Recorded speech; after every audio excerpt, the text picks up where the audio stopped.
अस्सलाम वालेकुम viewers, welcome to students platform. Viewers, आज हम लेसन 37 को डिस्कस करेंगे MTS 302 के। इससे पहले कि लेसन स्टार्ट करें, मेरे चैनल सब्सक्राइब कर लें आप और बेल के आइकन को भी प्रेस कर दें। आइए आपको अपने लेसन की तरफ लेके चलते हैं। लेसन 37 के अंदर भी हम इसी को प्रोबेबिलिटी को ही डिस्कस करेंगे, इसकी मज़ीद चीज़ों को डिस्कस करेंगे। प्रोबेबिलिटी की नई टर्म जो इसके अंदर यूज़ होती हैं, यहाँ से हम एग्ज़ाम्पल ये वाली स्किप करेंगे। हम एग्ज़ाम्पल 2 से स्टार्ट करेंगे। लेसन कंफ्यूजिंग है ये भी, और ये टॉपिक की प्रोबेबिलिटी का काफ़ी डिफ़िकल्ट है। आप लोगों ने परेशान नहीं होना, आप लोगों ने इंशाल्लाह ताला लेक्चर लेते जाएं, आहिस्ता आहिस्ता आपको इसकी कंप्लीट समझ आ जाएगी।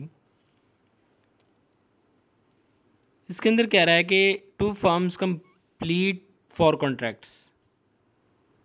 contracts. A has probability of 3/4 of obtaining one contract. B has probability of 1/4. दो फर्म्स हैं और दोनों को एक कॉन्ट्रैक्ट मिलना है, तो प्रोबेबिलिटी क्या है कि एक को चांस के 3/4 जो है 3/4 कॉन्ट्रैक्ट चांसेस हैं कि वो कॉन्ट्रैक्ट उसको मिल जाएगा, और दूसरी फर्म जो बी है उसको 1/4 पॉसिबिलिटी है उसकी कि उसको कॉन्ट्रैक्ट मिलेगा। What is the probability that when they bid for two contracts? तब प्रोबेबिलिटी क्या होगी जब दो कॉन्ट्रैक्ट होंगे। दो कॉन्ट्रैक्ट के लिए दोनों compete करेंगी, दोनों फर्म्स ए और बी अलग अलग। दोनों कॉन्ट्रैक्ट जो हैं, दोनों में से कितने कॉन्ट्रैक्ट एक को मिलेंगे और कितने कॉन्ट्रैक्ट दूसरे को मिलेंगे, या दोनों कॉन्ट्रैक्ट ही एक को मिलेंगे। Firm A will obtain either the first और सेकंड कॉन्ट्रैक्ट। फर्म जो वो ए जो है पहला कॉन्ट्रैक्ट लेगी या दूसरा कॉन्ट्रैक्ट लेगी, हमने ये मैयर करना है। हम क्या करेंगे, 3/4 को 3/4 के अंदर ऐड कर देंगे, क्योंकि फर्म ए को हमने देखना है ना पॉसिबिलिटी क्या है उसकी कॉन्ट्रैक्ट की। तो ए और 3/4 और 3/4 जो है, एक कॉन्ट्रैक्ट प्रोबेबिलिटी जो एक की है वो 3/4 है ए फर्म की, तो दूसरा कॉन्ट्रैक्ट है उसकी भी 3/4 ही होगी। 3/4 को 3/4 में ऐड करेंगे, 6/4 हो जाएगा। 6/4 को सॉल्व करें तो ये एक से बढ़ जाती है इसकी वैल्यू। एक से तो बड़ी हो ही नहीं सकती, प्रोबेबिलिटी ग्रेटर देन 1 नहीं हो सकती, हमेशा एक से कम होती है। ये 0 से बड़ी और एक से कम होती है, तो ये आंसर हमारा रॉन्ग आ गया। अब हम देखते हैं कि हमने यहाँ पे ऐड जो किया है, हम यहाँ पे मल्टीप्लाई क्यों नहीं करते? क्योंकि आप देखें कि compete कर रही है, दो कॉन्ट्रैक्ट में से एक कॉन्ट्रैक्ट होगा।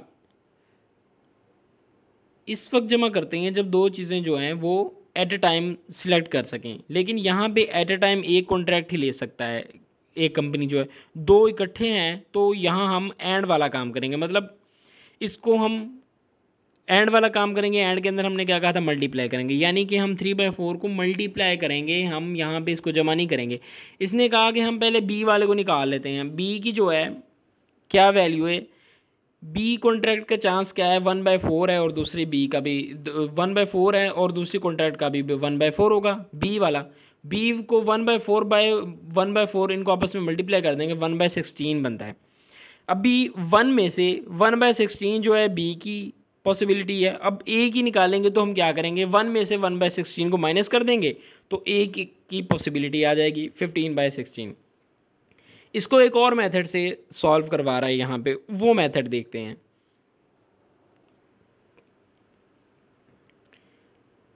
यहाँ पे कह रहा है कि स्प्लिट ए गेट फर्स्ट और सेकंड और बोथ इनटू 3 पार्ट्स।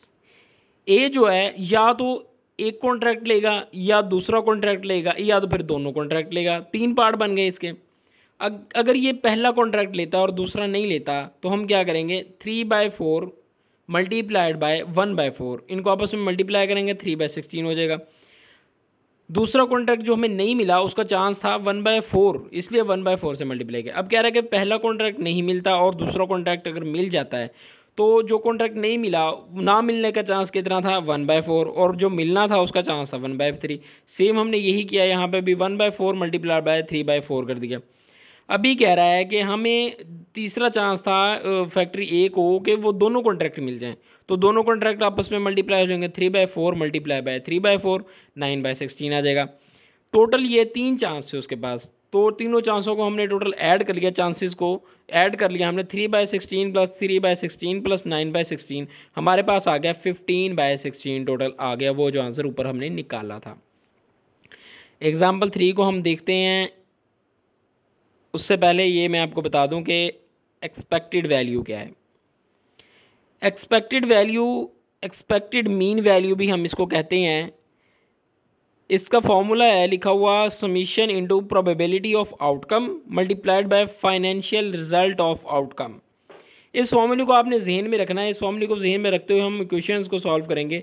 आउटकम की प्रोबेबिलिटी क्या है, जो हमारे पास मुनाफा जो है उसकी प्रोबेबिलिटी क्या है, कितना मुनाफा हासिल हो सकता है हमारे पास, आउटपुट टोटल कितनी आ सकती है फाइनेंशियल रिजल्ट ऑफ आउटकम के साथ, मतलब कि टोटल आउटकम जो है रिजल्ट उसका फाइनेंशियल जो हमने, आप ये समझ लें कि इन टोटल आउटपुट को हमने इनपुट के साथ मल्टीप्लाई करना है। सिंपल, ये सिंपल अल्फाज में अगर आपको बताऊं, एग्जांपल इसकी यहाँ पे दी हुई है। A pie vendor has collected data over sales of pies. This data is organized as follows. Number of pies जो हैं उसने पाइज का डाटा दिया हुआ है। 40 पाइज हैं, 50 हैं, 60 हैं, 70 और 80 हैं। एक पाई की कीमत है 35। अब 40 पाइज की कीमत कितनी होगी, 35 बाई मल्टीप्लाइड बाई 40, 1400। अब 50 को भी 35 से मल्टीप्लाई करेगा, 60 को भी, इस तरह सबको मल्टीप्लाई करके ये 1400, 1750, 2100, ये सारी वैल्यूज़ आ गई। अभी number of days, percentage of days कह रहा है यहाँ पे, इसने परसेंटेज ऑफ डेज दी हैं।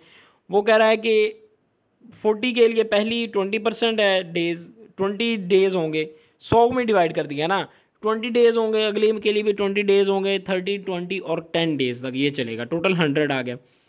मतलब ये कि उसने 40 पाइज जो हैं 3500 रुपये में सेल करने हैं और 20 दिन तक सेल करने हैं। पहले लाइन जो सबसे पहली लाइन के अंदर ये देखें, ये वाली लाइन में बता रहा हूँ, 40 पाइज 30 पर पाए 35 रुपीज़ का सेल करना है, मतलब 1400 पाए टोटल एक दिन में सेल करने हैं और 20 दिन में तक इन पाइज को उसने सेल करते रहना है।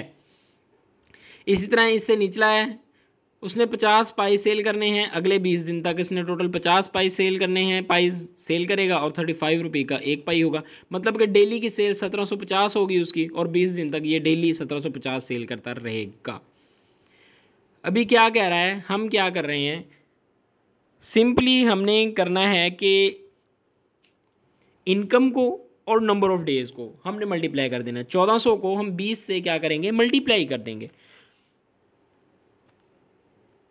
एक दिन की इनकम 1400 है, 20 दिन की इनकम हमारे पास क्या आएगी, 1400 ज़रब 20, 28,000 आ जाएगी। इस तरह ही हम 75 50 को 20 से मल्टीप्लाई करेंगे, 35,000 आ जाएगी। इन सब को आपस में मल्टीप्लाई करते जाएंगे, टोटल जो एंड पे आएगी ना उसको हम सबको 28,000 को, 35,000 को, 63,000, 49,000, 28,000 इन सबको जमा करने के बाद हम जो टोटल करेंगे 2,03,000 जो हमारे पास आएगा ना वैल्यू, ये हमारी EMV वैल्यू होगी, एक्सपेक्टेड मीन वैल्यू कहते हैं इसको।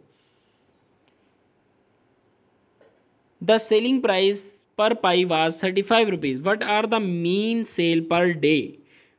वो सवाल आगे क्या कर रहा है, कह रहा है मीन सेल को हम कैसे फाइंड कर सकते हैं, पर डे के हिसाब से मीन सेल को। टोटल हमारे पास आई 2,03,000 और एक दिन की हमने निकालनी है, दिन थे टोटल 100 दिन की, ये हमारे पास एक दिन की निकालनी थी, 100 पे हम डिवाइड कर देंगे, हमारे पास आ जाएगी उसकी वैल्यू। ये जी नेक्स्ट एग्जांपल आप देख लें। In an insurance company 80% of policies have no claim. 80% policies जो हैं ज़ीरो क्लेम है उनका। 15% cases the claim is 5,000 and 5% का जो है 50,000 क्लेम है। यहाँ से हम EMV इसकी निकालने लगे हैं। पहले हमने ग्राफ बनाया था, टेबल बनाया था, अब बगैर टेबल के हम कैसे सोल्व कर सकते हैं। पहले 80% है ज़ीरो क्लेम, 80% को हम परसेंटेज ख़त्म करेंगे तो 100 से डिवाइड कर देंगे, 0.8 ज़रब ज़ीरो आ गया। दूसरी है 15%, 15 को बटा 100 करेंगे तो हमारे पास 0.15 आ जाएगा। 5,000 है क्लेम, ज़रब 5,000 प्लस 5% है, इसको 0.05 आ जाएगा, इसको 100 से मल्टीप्लाई करेंगे, ज़रब 50,000। इन सब को मल्टीप्लाई करके आपस में हम जमा कर लेंगे तो हमारे पास सिंपल हमारे पास वैल्यू आ जाएगी EMV वैल्यू।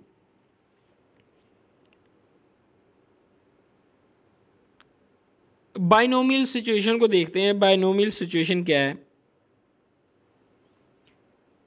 ईदर और सिचुएशन, मतलब कि अगर हम सिक्के की एग्जांपल लें ना, सॉरी सिक्का कह रहा हूँ मैं, अगर हम टॉस कर रहे हैं, हम कॉइन की एग्जांपल लें तो रेड है, हेड और टेल दोनों में से एक है ना, इधर और सिचुएशन, मतलब हेड आएगा या टेल आएगा। टेल नहीं आया तो हेड आएगा, हेड नहीं आया तो टेल आएगा। Number of trials non and fixed. अगर हम, वो तो था ना एक दफ़ा हमने फेंका सिक्का, अगर हम सिक्का कहते हैं कि 100 दफ़ा फेंकेंगे, हम सिक्के को, कॉइन को हम 100 दफ़ा फेंकेंगे तो नंबर जो हैं वो भी ज़्यादा आएंगे। कुछ जो है कुछ परसेंटेज हो सकता है हेड ज़्यादा है, हो सकता है टेल कम है। 60 दफ़ा हेड आए अगर फ़र्ज़ करें और 100 दफ़ा टेल आए, ये भी पॉसिबल है। Probability of success on each trial is non and fixed. अगर ऐसा हो कि 80 टाइम्स जो है ना टेल आ जाए और 20 टाइम हेड आ जाए, तो मतलब कि टेल की जो 80 टाइम आया उसकी प्रोबेबिलिटी जो है ज़्यादा हो जाएगी।